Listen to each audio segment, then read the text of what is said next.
In this video, we are going to learn how to photocopy your documents using an HP printer. Here, I have this document that I wanted to do the photocopy, as you can see. So right now, I'm going to place the document in my printer. So right now, I'm going to place the document in my photocopy machine. So as you can see here, so I'm going to place it here.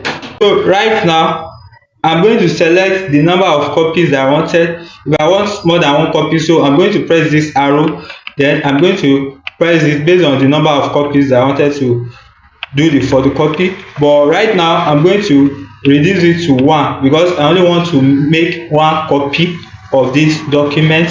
So once I'm okay with the number of copies that I wanted to do the photocopy, here I'm going to print this section and it is going to be able to do the photocopy of the document. So now let's see what is going to come out.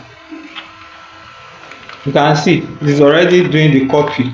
So can you see, this is the photocopy of the document we have just made. So this is how you can do the photocopy of any document using an HP printer. If you really enjoyed this video, please don't forget to subscribe to my channel. Also turn on the post notification bell, that this time I upload a new video, you'll be the first person to be updated. Thanks for watching. See you in my next video. Bye.